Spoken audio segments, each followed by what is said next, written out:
능력 따라서 인정받는 게 우리가 사는 세상의 원리죠. 그래서 능력이 있는 만큼 빨리 승진할 수 있고, 또 능력이 있는 만큼 연봉을 더 많이 우리가 받아갈 수 있고, 그래서 그 능력 쌓으려고 열심히 우리가 또 준비하고 스펙을 쌓으면서 살아갑니다. 오늘 고린도전서 이 고린도 지역의 분위기가 딱 그랬습니다. 사람들에게 사회적으로 어떻게 출세할 수 있냐, 이런 것들을 전문적으로 가르치는 웅변가들이 있었고요. 그걸 듣기 위해서 많은 고린도 지역의 사람들이 돈을 내가면서 그 이야기를 들었고, 또 그뿐 아니라 고린도 지역은 이제 항구 도시다 보니까 경제적으로는 굉장히 풍요로웠을지 모르지만 굉장히 음란한 성생활이 가득했어요. 뭐 지금도 그렇죠. 뭐 제가 제 친구 중에 이제 예전에 배 탔던 친구가 있는데, 이렇게 이제 배를 타고 이제 나라를 이동하다 보면은 그 배가 내리는 순간 선장이 내리고 뭐 선원들이 내리겠죠. 그러면은 그 지역 청년들이 다 모인다고 하더라고요. 줄을 서고 팔짱 끼고 다 간다고 하더라고요. 예. 한 2년 한 뭐 몇 달 동안 배 타고. 그러니까 고린도 지역도 음란한 성생활이 너무 가득했고요. 심지어는 그게 교회 안에도 고질적인 그런 음행에 대한 문제가 있어서 고린도서 5장 6장에 보면은 이제 바울이 그거에 대해서 말씀을 이렇게 합니다. 그리고 우상 숭배가 심각했던 그런 신전들이 가득했던 도시, 그게 고린도 지역입니다.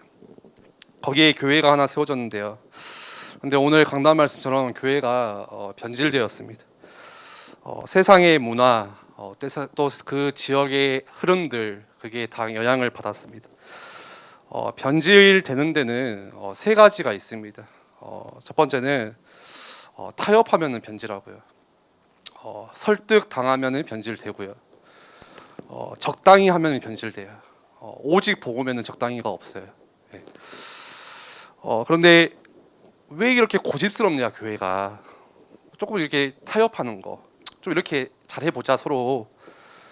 그런 작은 타협과 설득들이 그 교회를 점점 변질시키는 거죠. 그러다 보니까 고린도 교회 안에 뭐가 들어왔냐?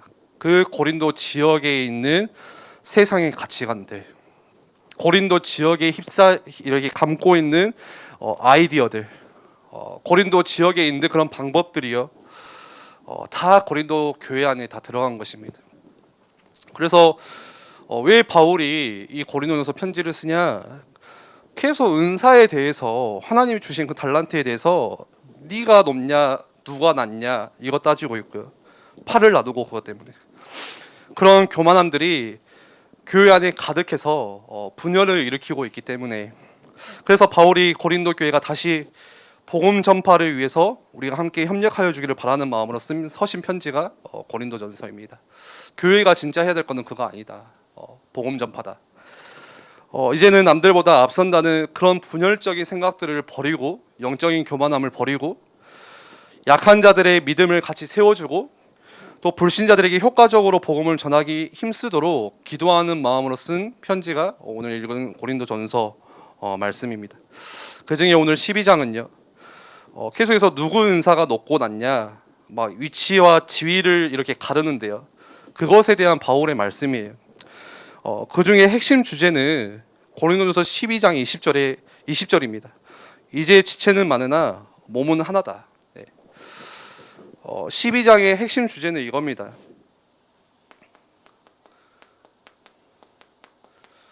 다양성 가운데 우리가 통일성을 인정을 해야 된다. 그리고 고린도서 12장 25절 26절 말씀 보니까요, 몸 가운데 분쟁이 없고 오직 여러 지체가 서로 같이 돌보게 하셨느니라.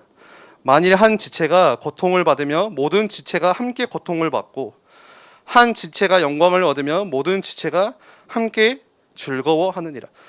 몸 가운데에요, 분쟁이 없어야 된다고 말씀하세요. 그리고 오직 서로 똑같이 돌보라는 거예요. 여러분들 손가락이 아프면은 어디가 아파요? 몸이 다 아파요. 예. 다리 한쪽 부러지면요, 다리만 아픈 게 아니라 다 아파요. 생각도 아프고요, 뭐 머리도 아프고요. 다 붙어 있기 때문에 그렇죠. 결국에는요, 은사라는 게 하나님이 주신 것이고 하나님이 주신 달란트인데 그 은사와 중요한 맡겨진 역할의 목적이 자신의 영성이나 자신의 위치를 과시하기 위함이 아니라 진짜 목적은 서로를 같이 세워주고 서로를 돌봐주라는 거예요. 마음 아픈 것은요, 계속 오늘 말씀하는 게 같은 몸이에요. 같은 몸. 그런데 한 몸에 붙어있는 지체인데 뭐 하고 있어요? 계속 분쟁하는 거예요. 서로 싸우고 있는 거예요. 고린도서 12장 27절에 너희는 그리스도의 몸이고 각 사람은 그 지체다.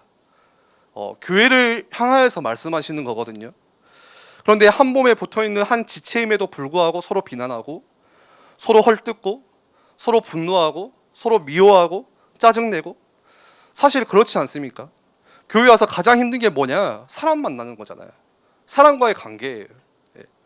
누가 나에서 안 좋은 이야기를 하면 그것 때문에 상처받고 씨름하고, 그걸 오늘 고린도서 12장 15절, 16절, 17절, 21절 비유로 계속 설명을 하는 거예요.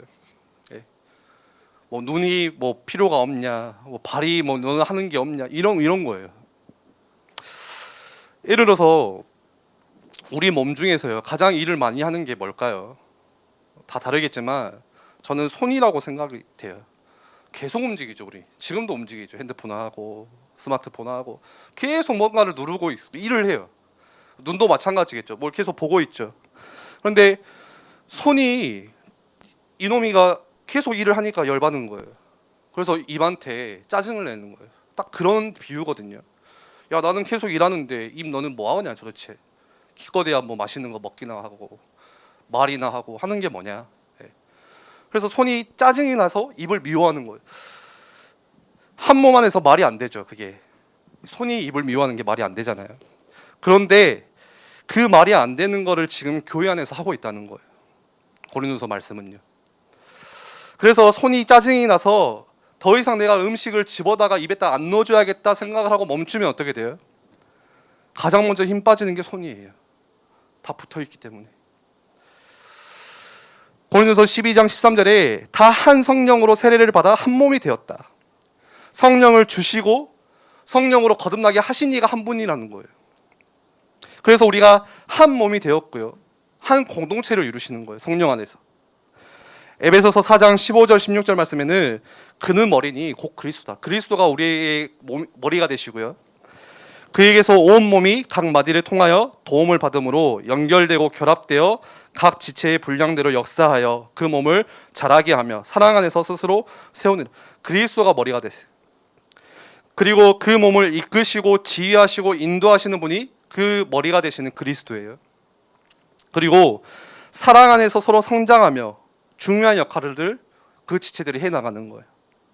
그래서 사랑이 없이는요 어떤 그리스도인의 성숙도 없고, 사랑이 없이는 참된 그리스도인 사역도 없습니다. 우리 청년부가 이걸 기억해야 돼요.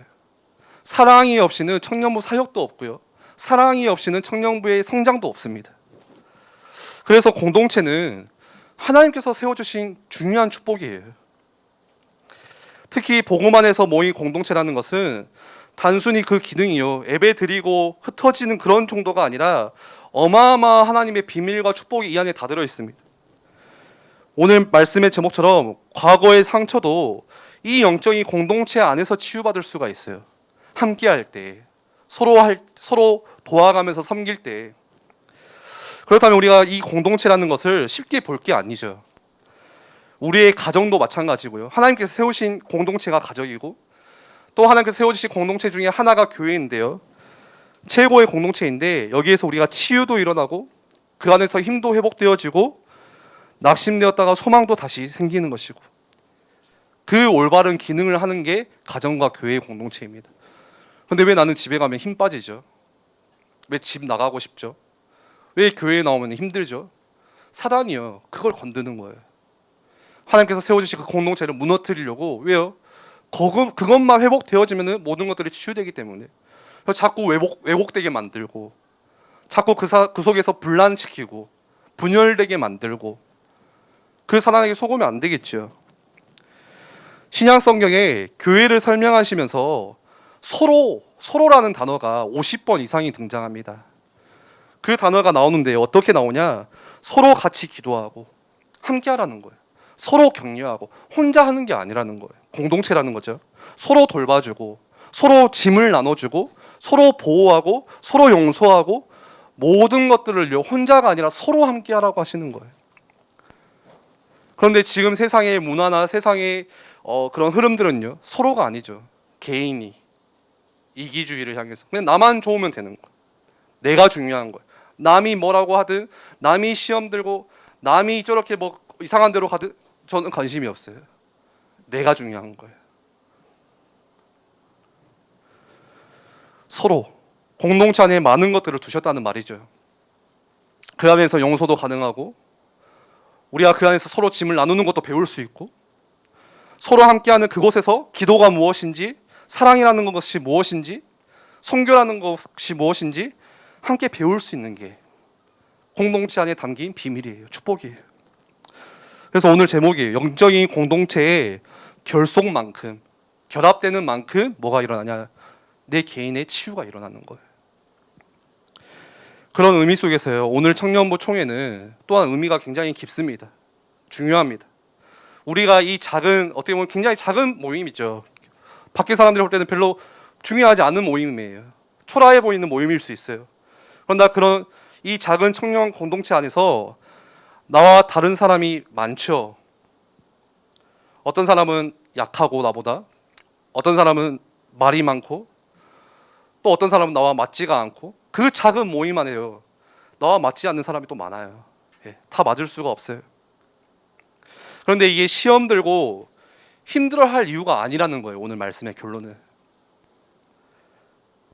다양성의 통일성을 인정하라는 거예요. 오늘 그래서 고린도서 12장 22절에는 그 약한 것이 더 요긴하다. 그리고 23절에는 덜 귀한 것은 더 귀한 것으로 우리가 덮어준다. 저 사람이 약하면요 우리가 도와주면 되는 거예요. 그리고 아름답지 못한 것은 더 아름다운 것을 얻는다. 교회는요 혼자가 아니라 서로 사랑 안에서 함께 돕고 서로 섬기고 서로 채워주고 함께 세워가는 것입니다. 그때 뭐가 일어나요? 치유가 일어나는 거예요. 진짜 힘 있는 공동체는 아무리 세상에 상처를 가지고 온 사람이라 할지라도 힘을 얻고 회복되어지고 우리가 그런 공동체를 만들어야겠죠.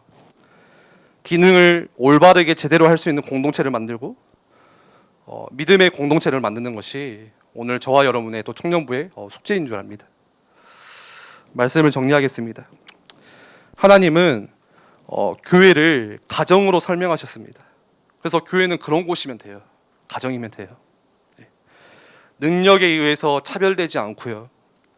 자기가 가진 힘에 의해서 차별받지 않고 약한 사람을 우리가 더 사랑해주고 또 부족한 사람은 우리가 더 채워주고 아름답지 않은 사람은 아름다움을 더 우리가 귀하게 여기고 채워주면서 함께 섬겨가는 공동체, 서로라는 축복. 우리가 이거를 알고 오늘 총회에 같이 우리가 임하셨으면 기도하는 마음으로 임하셨으면 좋겠습니다. 우리 함께 같이 기도하겠습니다. 강단 말씀을 통하여서도 왜 느헤미야를 통하여서 그 말씀을 통해서 계속해서 교회를 세우라는 말씀을 하시는지 도대체 그 교회와 내가 어떤 관계가 있길래 오늘 말씀에는요 그 교회의 머리가 예수님이 되시고 우리가 각 지체가 되고 우리가 함께 교회를 섬겨가고 세워가는 것이 우리 개인이 살아나는 축복이라고 우리가 말씀을 합니다.